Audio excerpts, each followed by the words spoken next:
नमस्कार सर्वांना, श्री स्वामी समर्थ। आजच्या व्लॉगमध्ये आपण बघणार आहोत की पूजामध्ये जी आपण देवपूजा करतो त्यामध्ये काही छोट्या मोठ्या चुका असतात, तर कोणत्या चुका टाळाव्यात, नेमकी काय करावं, पूजा करताना मनामध्ये कोणतं आसन असावं, तर त्याविषयी माहिती थोडक्यात जाणून घेऊयात। सर्वात प्रथम देवपूजा करत असताना मुखामध्ये हरिनाम हवं। ज्या कोणत्या इष्टदेवतेचं, कुलदेवतेचं, कुलस्वामींचं तुम्ही स्मरण करत असाल तर ते पूजा होईपर्यंत सतत तुमच्या मुखात असावं। का तर ऐका, नाममाहात्म्य हे खूप विलक्षण आहे। श्रीमद भगवद्गीतेमध्ये लिहिले आहे की ज्याप्रमाणे बालकास त्याच्या नावाने मोहन म्हणून कोणीतरी हाक मारली तर ते बालक धावतच येते, त्याप्रमाणे तुम्ही कृष्ण कृष्ण कृष्ण म्हणून हाक मारा, तेव्हा भगवान हातात बासरी घेऊन, कमरेवर करगोटा बांधून, हातात कंकण आणि माथ्यावर गोरचनाचा तिलक, गळ्यात वनमाला घालून धावतच तुमच्या जवळ येतील। तुम्हाला जे कोणते देवता ज्यांच्याविषयी तुमची खूप अदृढ अशी भावना आहे त्या देवाचं नामस्मरण करा, त्या देवाला हाक मारा, म्हणजे तुमच्या पूजेमध्ये सुद्धा तुमचा भगवंत तुमच्या नामजपात अगदी तल्लीन होऊन जाईल। श्रीकृष्ण हे नाम कसे घ्यायचे?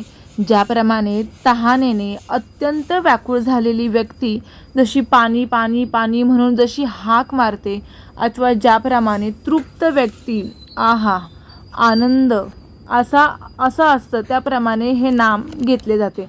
अर्थात काय तर संयोगाची भावना असेल ना तर रसाने तृप्त होऊन भगवंताचे नाम घ्या, आणि जर वियोगाची भावना असेल तर तहानेने व्याकुळ झालेल्या एखाद्या व्यक्तीप्रमाणे भगवंताचे नाम घ्या। भगवंताचे नाम आपल्यासमोर प्रथम एक अंधुक अस्पष्ट रूप आकार असे आणून उभे करते। प्रथमतः तर अंधकारातच कोणीतरी चालत आहे, फिरत आहे असे देखील तुम्हाला जाणवेल। जर आपल्या हृदयामध्ये अमावस्येच्या रात्रीप्रमाणे अंधकार असेल तर त्याच्यामध्येही हळूहळू श्रीकृष्ण चंद्राच्या किरणांचा प्रकाश होतो।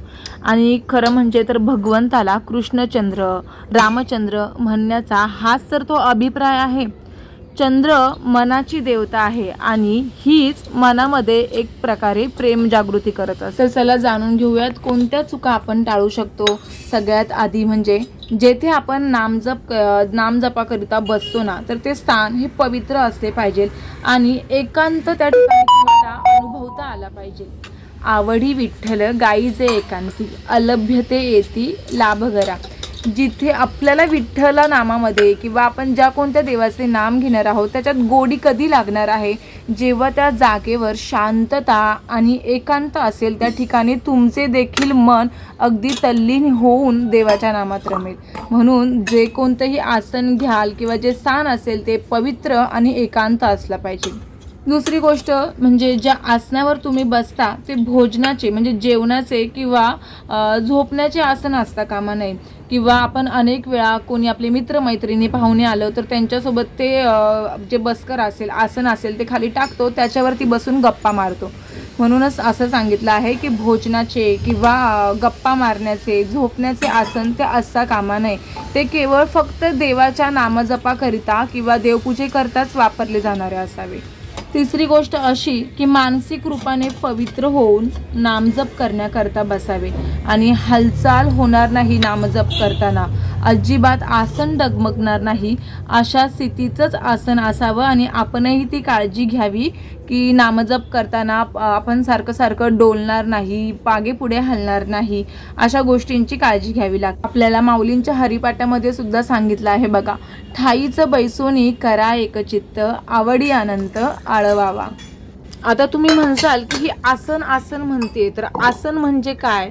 चला तर सांगते, ज्याच्यामध्ये आपण खूप आरामात बसू शकतो त्याचे नाव असते आसन। अर्थात रग लागू नये किंवा दुखू नये, गुडघ्याला कुठेही दुखू नये अशा आसनात आपण बसले पाहिजे। सेवा कशी केली पाहिजे तर सद्गुरू काय सांगतात, जेणेकरून त्या देवांची प्रसन्नता प्राप्त होईल अशा प्रकारची सेवा केली पाहिजे। आता मी एक उदाहरण देईल तुम्हाला यामध्ये। एक गोष्ट अशी आहे की जी सेवा केली जाते ना तर ती आपण त्या देवावर उपकार करण्याकरता करत नाही, त्याला सेवा अजिबातही म्हणत नाही। हे सद्गुरू सांगत असतात नेहमी। सद्गुरूंपासून काय शिकावे या पुस्तकामध्ये मी वाचलं होतं, तर त्यातील छोटासा किस्सा मी तुम्हाला सांगते। एक गोष्ट अशी आहे की सेवा जी केली जाते ना, तर ती सेव्यावर उपकार करण्याकरता केली जात नाही. म्हणजे आपण ज्यांची सेवा करतो ते आपण सेवा केली तर ठीक राहतील आणि आपण सेवा नाही केली तर त्यांना खूप दुःख होईल, त्रास होईल. तर ही अशी भावना असेल हे तर त्यांच्यावर केलेले उपकार असतील. त्यामुळे ही सेवा थोडीच झाली आहे तुमची. एकदा काय झालं, सेवकाने सद्गुरूंना विचारले की स्वामीजी, आम्ही आपल्याबरोबर राहिलो नाही तर आपले काम चालेल का? तर मग ते सद्गुरू बोलले की अरे बाबा, तो तर मोठा कृपाळूच झाला ना, आमचे काम बंद पडू नये म्हणून आमच्यावर कृपा करून तू सेवा करतो. तेव्हा वास्तविक जी सेवा केली जाते ती आपल्या कल्याणासाठी केली जाते, गुरूंच्या कल्याणाकरता केली जात नाही. त्या सेवेने जी विशेषता उत्पन्न होते ना, ती विशेषता गुरूंच्या ठिकाणी उत्पन्न होत नाही, तर ती शिष्यांच्या अंतःकरणामध्ये उत्पन्न होत असते. तेव्हा जर अंतःकरणाच्या शुद्धीच्या दृष्टीने जर सेवा केली जात असेल तर ती सेवा त्याचे कल्याण करते. आणि जर गुरूंवर उपकार करण्याकरता सेवा केली जात असेल तर ती शिष्याच्या अंतःकरणामध्ये अभिमान उत्पन्न करते. तर हे सेवेचे प्रकार आहे. सेवा आपण का करावी, कशी करावी? देवावर उपकार म्हणून सेवा नसावी, जी काही असेल ती मनामधून असावी. असं कधीतरी होतं ना, बघ ना, एखाद्या दिवशी आपला मूड नसतो किंवा मन अगदी शांत नसतं, काहीतरी अडचणी असतात, त्यामुळे आपलं मन एकाग्र नाही करता येत. पण मनामध्ये असं होतं की यार, आज जर सेवा नाही केली किंवा आज जर देवपूजा नाही केली तर देव रागवतील. असं नसतं. जेव्हा आपलं अंतःकरण प्रसन्न असतं, आपण गुरुचरित्राच्या याच्यामध्ये सुद्धा बघा सांगितलं जातं, अंतःकरण असता पवित्र सदाकाळ वाचावे श्री गुरुचरित्र. म्हणजे जेव्हा आपलं मन पवित्र असतं त्यावेळेस आपण सेवा करू शकतो. कारण सेवा ही आपल्या मनातील प्रसन्नता जागरूक करण्यासाठी किंवा देव आपल्या मनामध्ये असतो तर त्या मनात ती जागा निर्माण करण्यासाठी असते.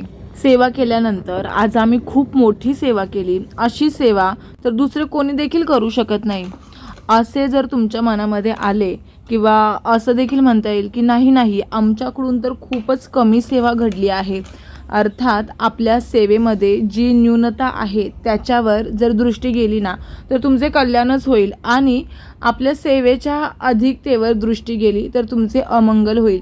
सेवा करा. मी खूप सेवा केली, ह्या गोष्टीचा कधीच अहंकार नसावा.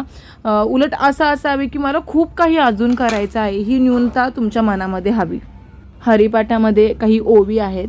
सत्य गुरुराये कृपा मज केली, परी नाही घडली सेवा काही, नाही संत सेवा घडले ते दान, पूजावलोकन मूर्तीचे.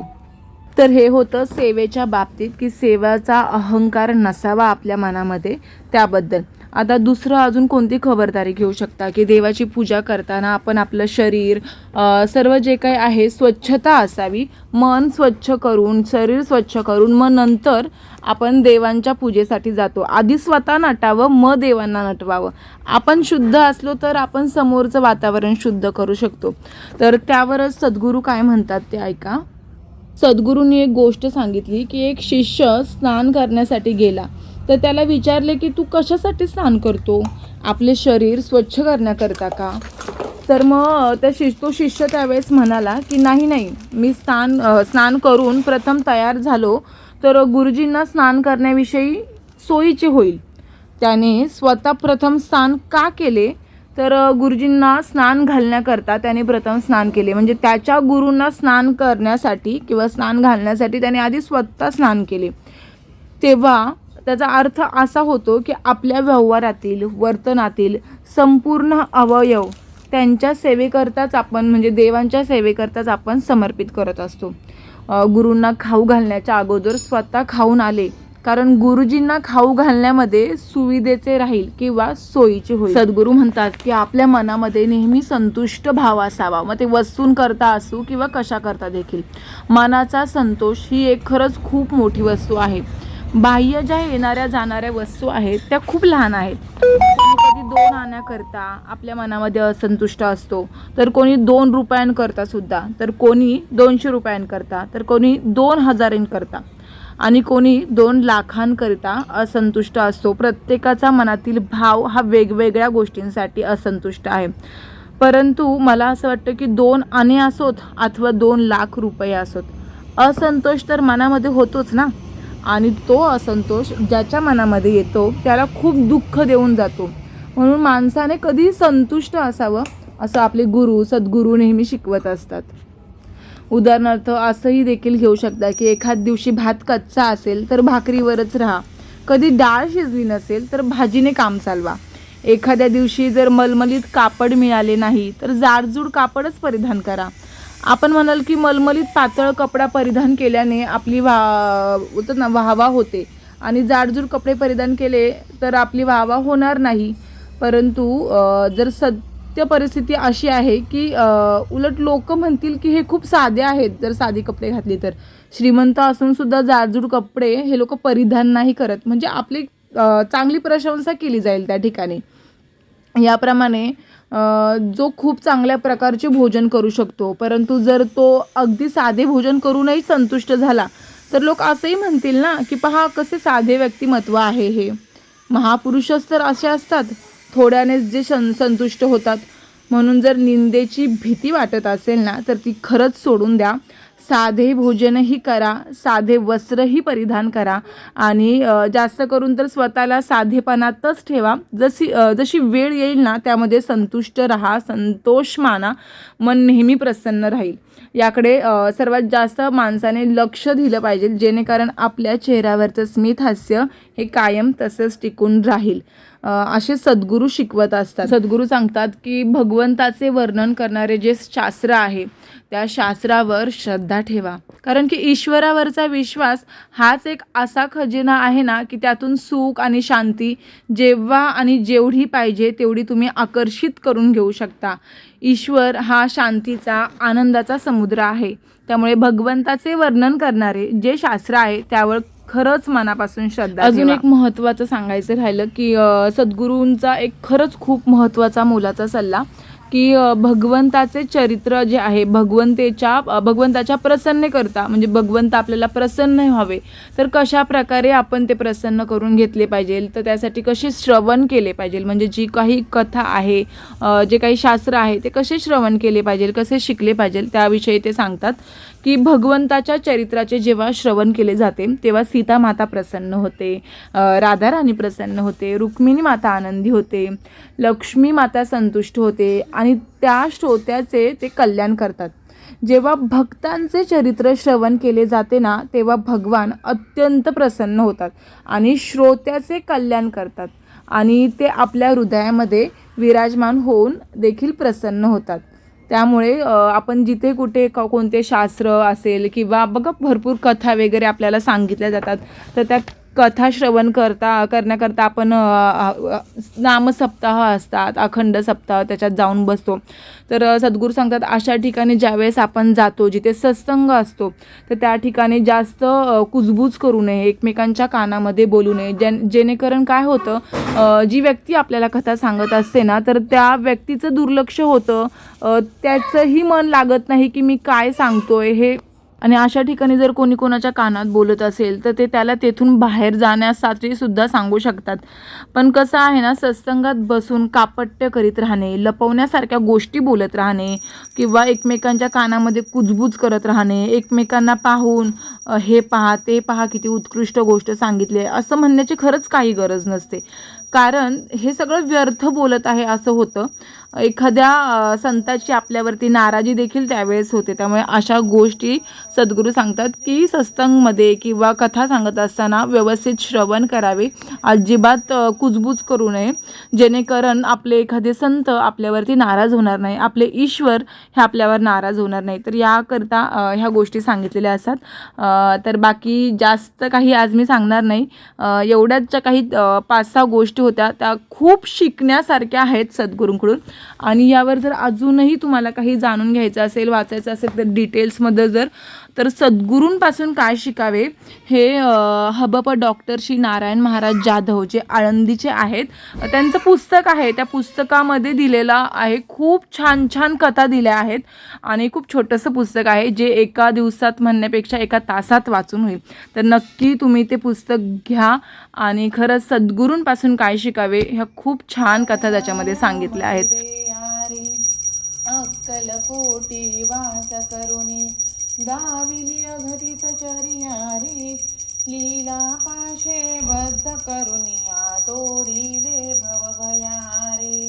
जय जय सद्गुरु स्वामी समर्थ आरती करू गुरुवर्या रे अगाध महिमा तव चरणांचा वर्णायामती देया रे अवने पुशिले स्वामी कहा हे अक्कल कोटी पहारे समाधी सुखते भोगुनी बोली धन्य स्वामी वर्या रे जय जय सद्गुरु स्वामी समर्था आरती कर गुरुवर्या रे अगाध महिमा तव चरणांचा वर्णादो गोपिका वल्लभ जानकीनाथम रामचंद्र हरे राम राम राम हरे हरे हरे हरे बोल त्यांनीच हात नको डगमगू स्वामी देतील साथ विभूती नमन नाम ध्यानादि तीर्थ स्वामीच या पंच प्राणामृतात हे तीर्थ घे आठवी रे प्रचिती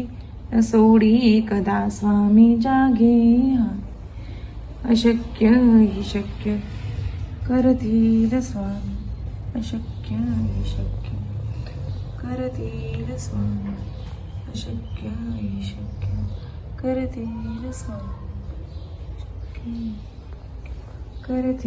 तर अशा प्रकारे आरती करून पूजा माझी संपन्न झाली आहे. आता तुम्ही मला विचारसाल की पूजा तू खाली का मांडली आहेत, आधी तुझ्या मूर्त्या वरती होत्या फोटोंजवळ. तर खरंच सांगायचं राहून गेलं, व्हिडिओच्या स्टार्टिंगला सांगणार होते, काही हरकत नाही. वरती काचेवरती मूर्ती ठेवली होत्या देवपूजेच्या, तर ती काचवरून माझ्या बाळाने ओढून पाडली. स्वामींचं खरंच खूप मोठा आशीर्वाद आणि त्याचं खूप छान भाग्य की ती काच त्याच्या अंगावर नाही पडली आणि मूर्तीही ब्रेक नाही झाली. आणि अशा ती काच फुटली, त्यामुळे त्या मूर्त्या आता कुठे ठेवणार, देवघर बनेसपर्यंत त्या चौरंगावरती मी प्रस्थापित केल्यात. म्हणून ही जी आता पूजा असेल काही दिवस तर ही अशीच चौरंगावरती असेल. बाकी नवीन माहितीसह आपण नवीन व्हिडिओमध्ये भेटूयात. आजचा व्हिडिओ तुम्हाला कसा वाटला किंवा माहिती आवडली का तुम्हाला, हे मला कमेंट थ्रू नक्की सांगा. जर काही चुकलं असेल तर त्याबद्दल क्षमस्व आहे तुमची. बाकी नवीन व्हिडिओसाठी चॅनलला सबस्क्राईब करा, व्हिडिओला लाईक करा आणि माहितीपूर्ण व्हिडिओ तुमच्या मित्रमैत्रिणींना शेअर करायला विसरू नका. भेटूयात नवीन व्हिडिओमध्ये, तोपर्यंत बाय. विमलमचलम सर्वधी साक्षीभूतम भावार्थितम त्रिगुणरहितम सद्गुरुं तन्नमामि. ओम रक्तांग रक्तवर्ण पद्मनेत्र सुहासिवदनं कंथा टोपी समाला दंडक मंडलधरु कटयांकर रक्षक त्रैगुण्यरहित त्रैलोक्यपालक विश्वनायक भक्तवत्सल्य कलियुगे श्री स्वामी समर्थ अवतार धारक पाहि माम पाहि माम पाहि माम.